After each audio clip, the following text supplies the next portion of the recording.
All right, it's Wednesday, February 26th, 2025. My name is Kessie Ian Anderson. Welcome back for another edition of Heresiarch.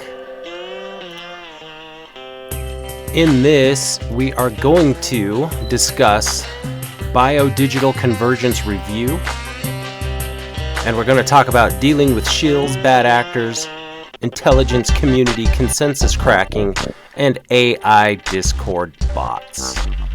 Let's get started. All right. So let's go over a quick overview of what we're discussing. Now, the reason why I'm doing this at all is because I want to learn more about the biodigital convergence. Came across Sabrina around 2022, 2023-ish. Trying to remember the exact time. It was around the end of 2022, I believe. And trying to figure out what her stuff was and how to explain it. So this whole channel at this point, I've progressed to the next evolution of the Noahide laws, which to me is the biodigital convergence. Because the Noahide laws are strictly for oneness, merging transhumanism in all forms. Right now it's man and machine, man and digital, but they're not going to stop there. That's how psychopathic Chabad Lubavitch and all these Zionists at the top are. But to Christian Zionists, they don't understand Judaism, so they'll defend it. They'll be that whipped slave that will defend the corporation if somebody attacks. I mean, it's human nature. You work a job that you hate, you can trash that job, but if somebody outside of the job trashes the job, you come to the defense of the corporation or the job. I don't know why we do that, but we do. So, there's a gentleman right here. His name is James Giordano. All right. The reason why I bring this guy up, I came across him first at a West Point video. What is West Point? I'm trying to impress upon your mind the gravitas of this dude.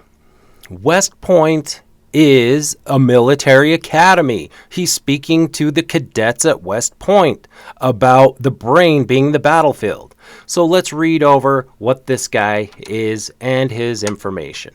James Giordano, PhD, military philosophy, I believe, is chief of the Neuroethics Studies Program, scholar in residence, leads the sub-program in military medical ethics, and co-director of the O'Neill Pellegrino Program in Brain Science and Global Health Law and Policy in the Pellegrino Center for Clinical Bioethics, and is professor in the departments of neurology and biochemistry at Georgetown University.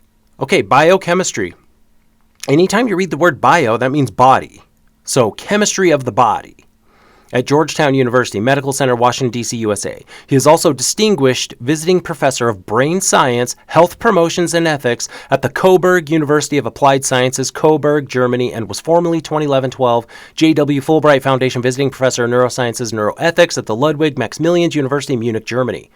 Professor Giordano currently serves as chair of the neuroethics program of the IEEE Brain Project. We discussed the IEEE. That's where white paper after white paper after white paper of the biodigital convergence is found.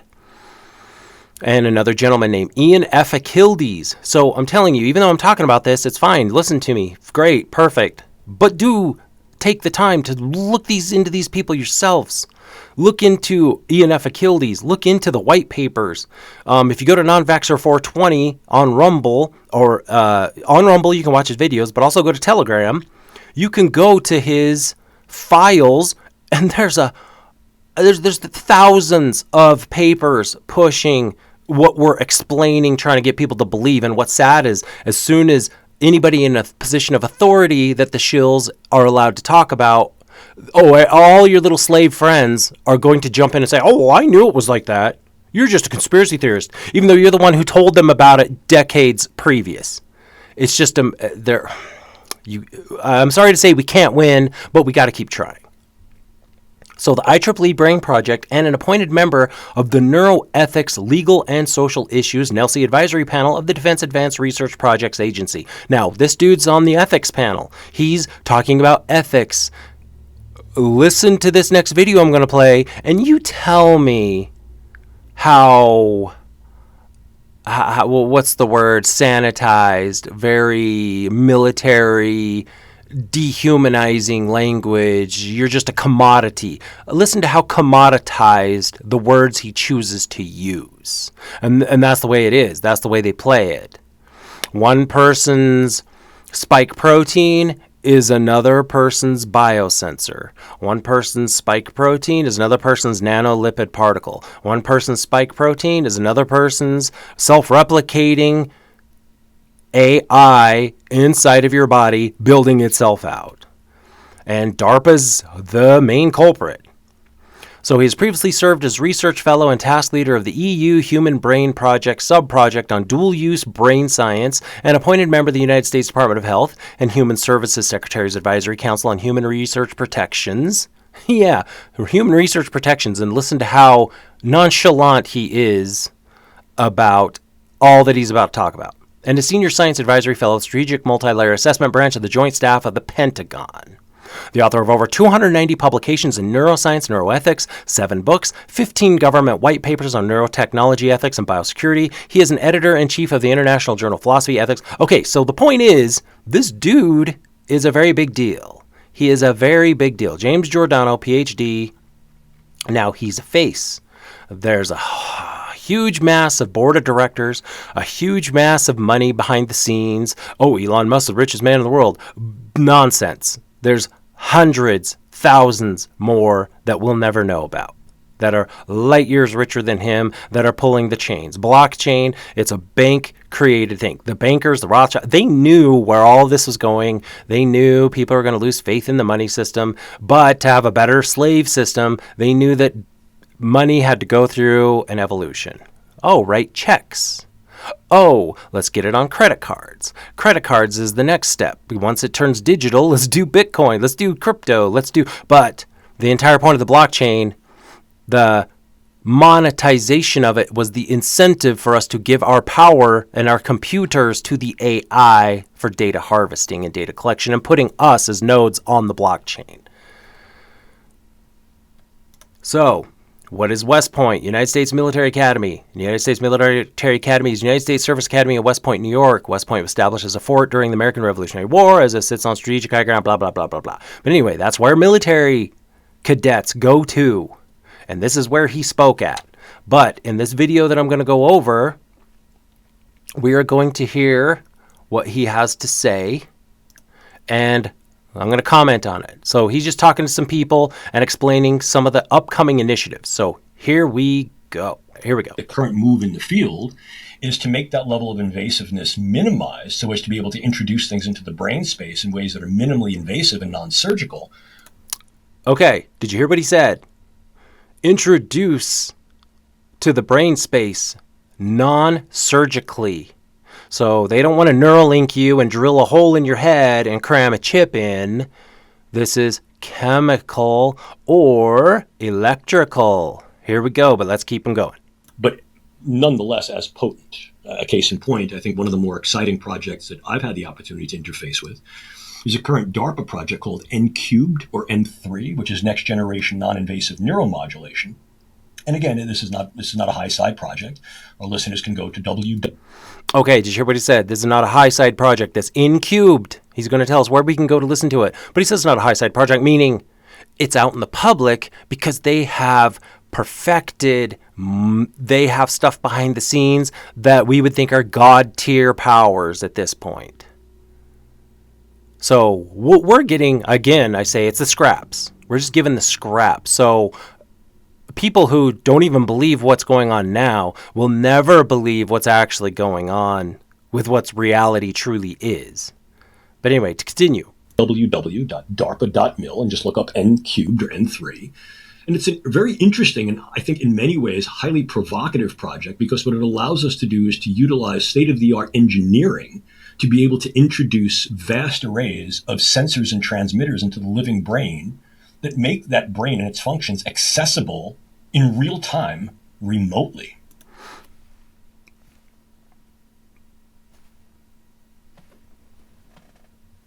I mean, what more do you really need? What more do you really need to hear? Biosensors. Getting all of these sensors inside of you to control you remotely so that some dude sitting in an office can log in and log out of you. So, when I'm playing my Chivalry 2 on the old Xbox, when I'm playing with my controller and I'm running my little avatar guy, how much have we already been influenced that way? Maybe me giving this speech right now is part of that. They just want to now get it out, and they're using who knows.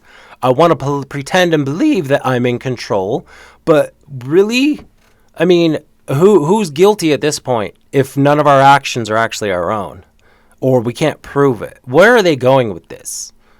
Some people say it's just straight up genocide. I don't know. I think more of the Loosh Farm idea has to be in play somehow. They just need strife, torment, Monsters Inc. They would, instead of kids laughing, the bastards would rather have them scream and cry because that they'd rather do it the worst way instead of just making it. I don't know. But listen how he presents it. And there's way more videos of this dude out there in more professional settings, not just sitting in his house like me, etc. So anyway, let's keep going. Listen to how bananas this is. So, I mean, here, clearly you've gone from things that are relatively low tech. If we assess the brain, we can understand various things that we can do environmentally, human terrain team, interpersonal interactions, various forms of optimal healing ecologies, environments, nuances, training milieu, that can then create particular capabilizations in performance, in key domains of performance, being sensitive to all the parameters of performance that we have to appreciate. In other words, so he just went over a huge table and a bunch of meals that he pointed out. I mean, this is performance enhancement, potentially, healing properties. Oh, but that's the good stuff. That's how they're selling it on us. Oh, it's for your health. It's for your health. There is so much going on in this. It's borderline controlling, interaction, communication. I mean, when they have access to your full brain in totality, they can look through your eyes. They can listen to what you say, or they can speak on your behalf, potentially using you. I mean, the spycraft involved in this, the subterfuge. And then what's the ethics excuse? You pin them down. I guarantee if I had a chat with this guy, it would end up coming out at some point when I'm saying, why are you guys doing all this? What's going on? Well, we have to keep up because we know that there are bad actors out there that are going to do it regardless. So it's always the boogeyman. Well, China doesn't. Well, yes, they probably don't care about the people. Well, I don't know. They probably care about the people more than our government cares about us. They're Judeo-corporate owners. I mean, the Zionists absolutely hate the Shabbos Goyim and Amalek. So I don't know. Maybe China actually at the end of the day cares more about their people than what we have going on here. I mean, I'm guilty. I'm guilty of being a judgmental ass. I'm guilty of saying stupid things. But at the end of the day, I do care about my fellow human being that's actually human. Not, I mean, I won't go into all that, but. So, this is some high-end, in cubed is what it is. So, go check it out. Certain aspects of performance might work within a system, within a neurological system, but then the system by its nature is set up, its biology is to counterbalance sort of increases or decreases within its system so things even out. So how many systems do we need to affect to be able to get a deliverable change in some measurable performance metric, whatever that may be, cognitively, behaviorally, decisionally, emotionally, whatever. The other issue is that at what point do those outputs of optimization asymptote? In other words, it just can't get any better. I mean, the case in point that my longstanding colleague John Shook and I like to talk about is, well, think about something like beauty. I mean, once somebody's like drop dead beautiful, how much more beautiful are they going to get? And is it really noticeable that, wow, you've really gotten ever more beautiful? Once somebody is the global, chess champion, judo champion, wrestling champion, how much better are they going to get when they've beaten everyone and continue to beat everyone? So basically, he's now talking about diminishing returns. So in economics, in business, you hit a point where you can only get so much. And if you put more into it, you're not necessarily going to get a return on investment equal to what you normally could. I could go into it a lot further, but anyway, but he's putting that into our genetics. What happens after we've manipulated humanity to the point that we've reached the top of their version and opinion of what top can be? Now, this is using their tech. And I hate to say it, I see religion going there. So just to let you all in on it again, I mean, it's no secret, I was raised Mormon, went through their script, went through the rails, played that video game, got the undies, went through, got the secret handshakes, the username, password to get into heaven, passed the angel's guardian, etc., lived in a foreign country, learned the language, all of this.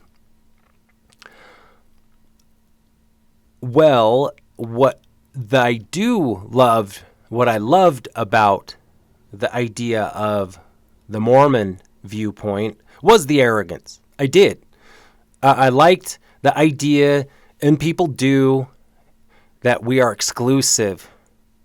We are a special group. We're the chosen. And that is very Judaic. The idea of being chosen. And in other religions, you have the 144,000. Now Mormons have a different take on the 144,000. But the whole idea of being exclusive, being set apart, being consecrated, being something bigger and better, being the noble and great ones.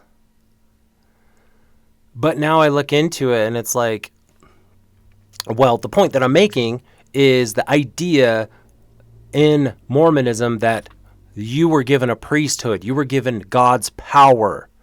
And in theory, God's power had the ability to heal. You had the gift of tongues. You had the gift of prophecy, revelation. There was so much that in terms of romance and fantasy and whatever, I thought it was really cool. And the concept that you can not only return to be with the Father, but learn what he does and how to run the company the way he does. Now, other religions attack it and say, oh, you think you can become gods? And then, of course, in Mormonism, they bring up the whole, isn't it not written, ye are called gods, children of the Most High. Judaism believes they are gods. Judaism has that doctrine, and that's why Jesus was saying it to the rabbis. Isn't it written, ye are called gods, children of... Because in their mind, they are the gods. They have the breath of the spark of life. And so the whole idea that I took from that was we do not need external because it is internal to us as children of God. And I still keep that. I still keep that to a degree. The idea that we are children of God. And that we have abilities that we do not need. So when he talks about, well, where we're going to reach the height of beauty. Well, who's to say now the idea, this is all the fantasy stuff, so you can feel free to quit. If you're still with me, keep fighting the fight on this video. But the philosophical idea that I love to hold is the idea, and this is just Mormon doctrine. You don't have to buy into this. I'm just telling you how they explain it. When Adam was in the garden and he took of the fruit, it introduced a chemical reaction that whatever he was powered by was not necessarily blood. By taking of the fruit, the chemical reaction caused blood in the body, and that is where mortality came from. It's found in the blood. Now, what are these transhumanists doing? They want to put tech in the blood. They want to put AI nanobots in the blood. So I'm almost wondering if the whole Adam narrative actually took place at some point. The creators, the originators, the Prometheus style, whoever engineers came down and created humanity, or whether it was God himself, used omniscience, omniscience, all science, and that's what I hate. I hate that pathway because I know for a fact Mormonism and religion in general is going to say it was God that blessed us with this technology to bring people back. And then we enter into the altered carbon timeline. And that's why I'm afraid. That's why I'm afraid that the dupes in Mormonism, instead of believing in their priesthood power, which is what they call it, the Melchizedek priesthood, to have dominion over God's creation, they're going to sell it out and say it was tech. It's technology. We've been blessed with technology. Brothers and sisters. So if you've seen my other videos, I'm trying to do a little progression to get a floor understanding of the biodigital convergence. To me, it starts with the Supreme Court Myriad Genetics 2013. I did a video on that a couple videos back. Supreme Court Myriad Genetics. So in 2013, the Supreme Court ruled unanimously in Association for Molecular Pathology versus Myriad Genetics that human genes are not patentable. Now that's what this tells you. What it doesn't tell you is that synthetic genes are patentable. So in my analogy, I use Lord of the Rings. This is Helm's Deep. This is the Uruk-hai carrying the bomb to blow up the gate to allow the army through. This was it. Supreme Court Myriad Genetics 2013. That set the stage. That is the monetary incentive for all of the psychopaths to push the biodigital convergence now. Because they are now have full reign if they can get a patent. And us under patent. That's what I'm saying. And hopefully by the end of this video, you'll take that hyperbolic statement a little more serious because it's a fact. If you have synthetic mRNA, synthetic DNA, synthetic biosensors, synthetic nanotech inside of you as an operating system and a technology, you are under patent. There is potential patent enforcement. Now, another video, I read through the DoD Directive 3000.09 Autonomy of Weapon Systems. I read through the whole thing because I want to illustrate to you, number one, let's not be ignorant. Let's know what we're talking about. And number two, this tells us that the military already has a weapons directive in place. This is updated. This is an updated.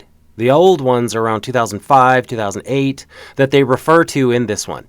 So establishes guidelines designed to minimize the probability and consequences of failures in autonomous and semi-autonomous weapon systems. And when you read through it, it talks about kinetic. It talks about warfare systems. That's what this is. And look, Department of Defense. So anybody telling you that AI is a meme, anybody telling you that biosensors are a meme or that your biofield is a meme, that it's all fake, they are shills. They are 100% sent out. They're possibly bots, they're possibly human, they're possibly AI, they're possibly intelligence operatives. Like, for example, you have the JIDF. That's the Jewish Internet Defense Force. It's real. They are paid. They are funded. Our tax dollars pays for a bunch of humans from the animal creation to monitor and run around online to see what you're doing. Imagine the Mormons putting in an internet defense force trying to attack anti-Mormonism, or the Catholics, or the Baptists. I mean, that's how insane and schizophrenic that religion is. Because they're always looking over their shoulder. But they have reason to be, because if you actually study the religion and you understand that they're on an offensive war and want us all genocided, that's why they're always freaking out. That's why they're always hesitant, is because, oh crud, how much does this person know about what I believe in? Sorry, that's the way it is. We're in a defensive posture against absolute psychopaths. And the scary thing is Peter Thiel, Elon Musk, Bill Gates, all of these people, Donald Trump, are all tied into Zionists.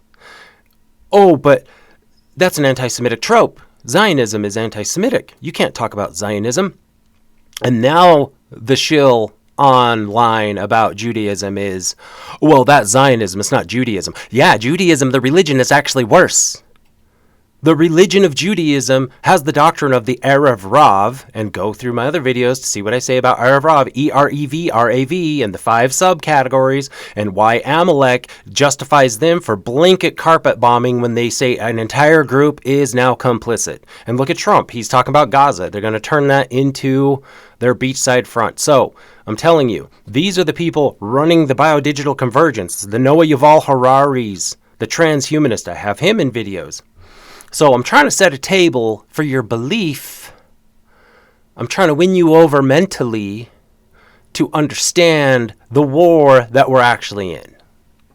So what I'm trying to do, I'm probably failing. So other people can do better than I can. I'm just throwing my hat in the ring because this to me is the biggest. This is it. This is the Skynet moment. This is the jack us into the Matrix moment, which in theory we already are. We're already all a part of the cloud. But how are we going to disrupt? How are we going to disobey? I'm telling you, disobedience. You have to disobey.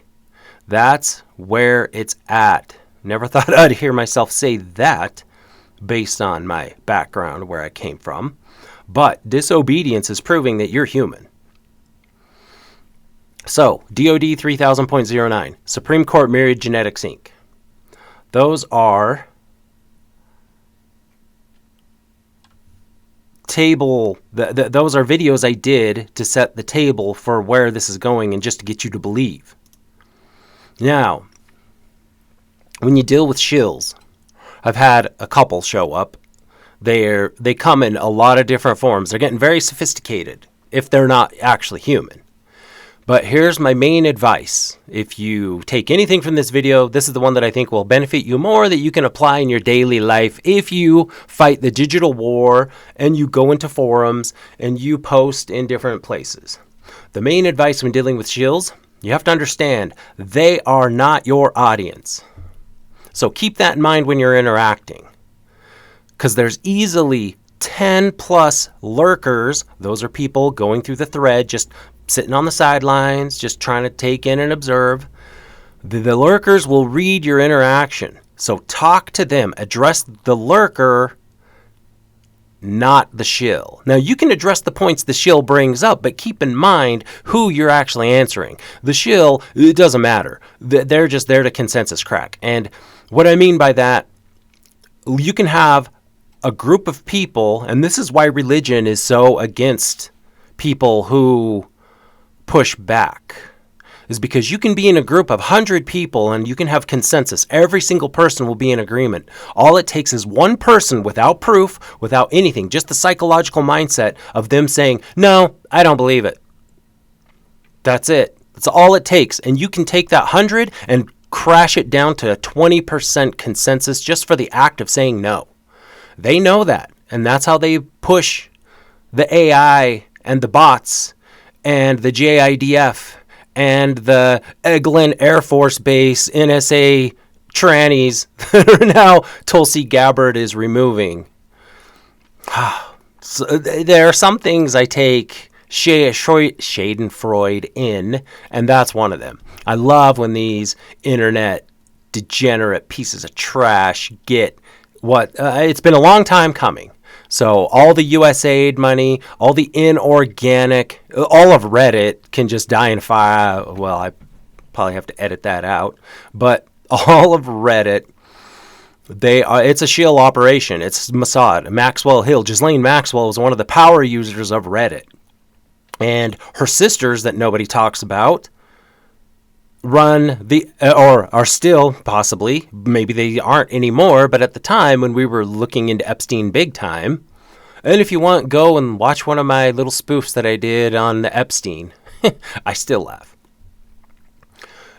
But yes, just remember, the shill is not your audience. There's 10 lurkers that'll read your interaction, talk to them, not the lurker. And I'm very guilty of this. This is hard. I'm an emotional type. but avoid emotional responses as much as possible. Try not to use ad hominems. And what's funny is the people that attack you, they will use ad hominems, and then you respond, "Oh my gosh, how dare you? You insulted me." And they try to flip the script on you. It's a double bind mindset. So avoid emotional responses as much as possible. Me, I'm trying to not use curse words as much as possible. I'm trying to keep it in a quasi-family friendly context, but I fail. But I will say, to prove that you are human, if you withhold on curse words in an interaction online, there are times when if you throw it in, it will shake your person that you're dealing with. And it also puts an added emphasis. It's needed. I'm sorry. Being these little slaves, being these little nice guys running around and just playing to the public. I'm so scared. And like the last shield that I had was they could do nothing but attack Sabrina Wallace's character. That's all they had on them. Couldn't address the points. And then when they tried to push the whole, well, you haven't proven anything. Well, that's what I'm doing with these videos. You can't come out and just say, well, I can and I do, but it's not very effective to just not set a table and just say, here's this giant meal that you won't accept or believe, eat the whole thing. It's too much. And so the shill was saying, oh, you haven't proven that they can log in and out. Well, let's take, for example, does your GPS on your phone work when you're driving on Google Maps? Imagine somebody can watch the entire map. Well, why are they able to track your car? Oh, because your phone. But guess what? It's a wavelength hitting the phone. Oh, well, they're only able to log into the phone. Really? Is it that hard of a stretch that we have technology inside of us at this point?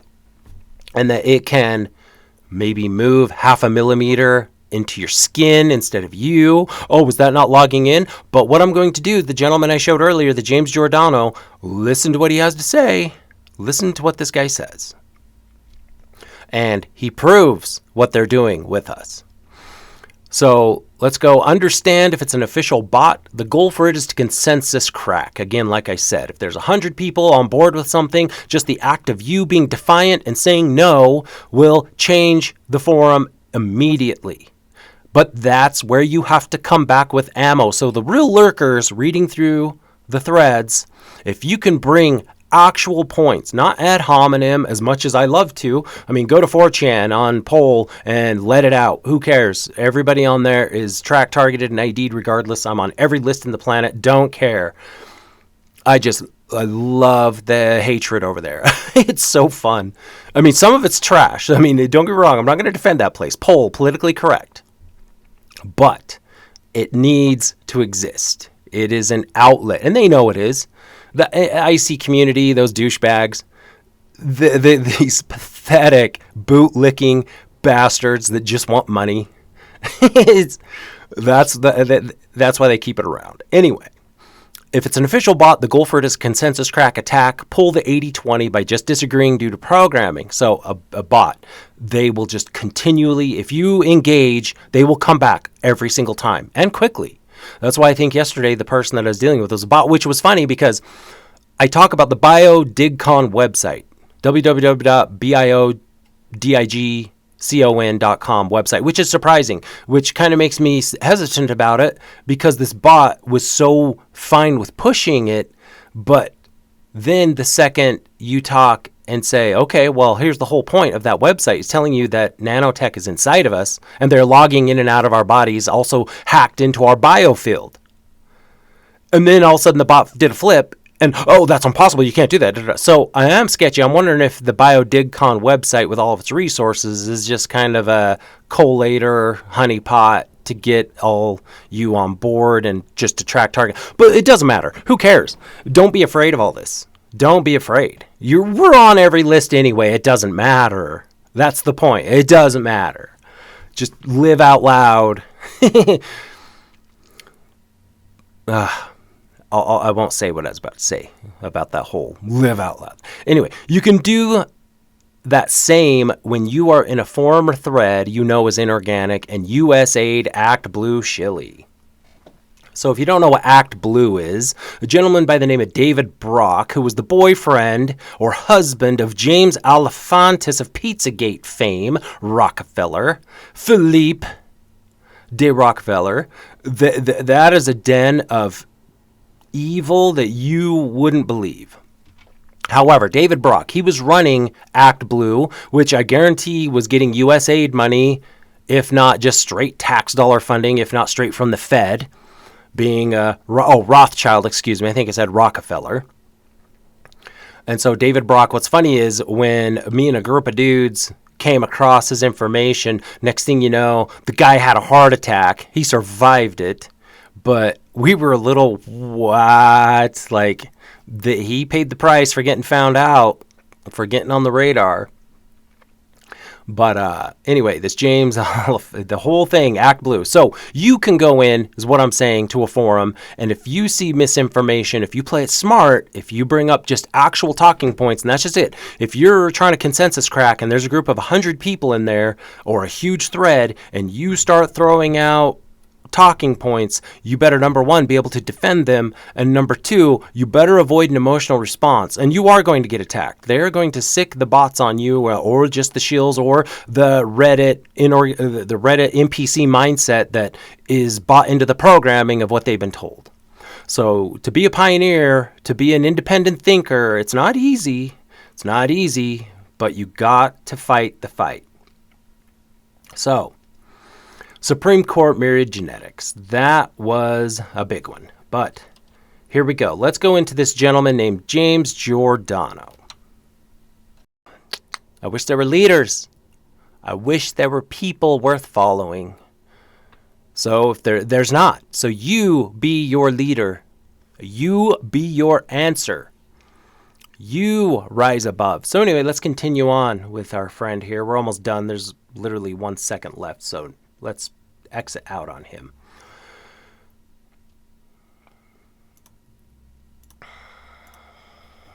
So yes, main advice when dealing with shills. The biodigital convergence, it's coming in hot. There's a lot going on, moving at a very fast pace, faster than I thought. Now, my problem is online, a lot of people have a phrase, 2 more weeks, as in like, if you have a patriot telling you something's going to happen, it's not happening. But in totality, the speed at which everything's moving, it's going very fast. It's going very fast. So again, as a review, if you get a chance, read through the Department of Defense 3000.09. Read through the Supreme Court ruling on myriad genetics. Start reading about the biodigital convergence as much as you can. Whether it's Google, I recommend getting some hard, actual, print out some white papers, go to the Non-Vaxxer 420 Telegram channel, go to files and print out or even read through some of the PDFs. That's the best way to educate yourself, to actually put it into your belief system. To hit out on the shills again. There's a concern shill. The concern shill will agree, but then try to move you into a disbelief. And there's a lot of things I don't believe anymore that I used to. But there's a lot of things that I now believe that take precedent over what I used to believe. So I'm trying to get out of the fantasy world and into the reality. So all the heroes that I want don't exist. All the bad guys are the truth. That's the problem. That's the problem, is there are no heroes. Because the heroes are Trojan horses. And so it's very black pilling. So you just gotta reach into yourself. What about yourself? And be as upbeat and positive as possible, because for whatever reason, that is, I believe, the way to take on life. And that gets you through. So anyway, that's all I got. Until next time.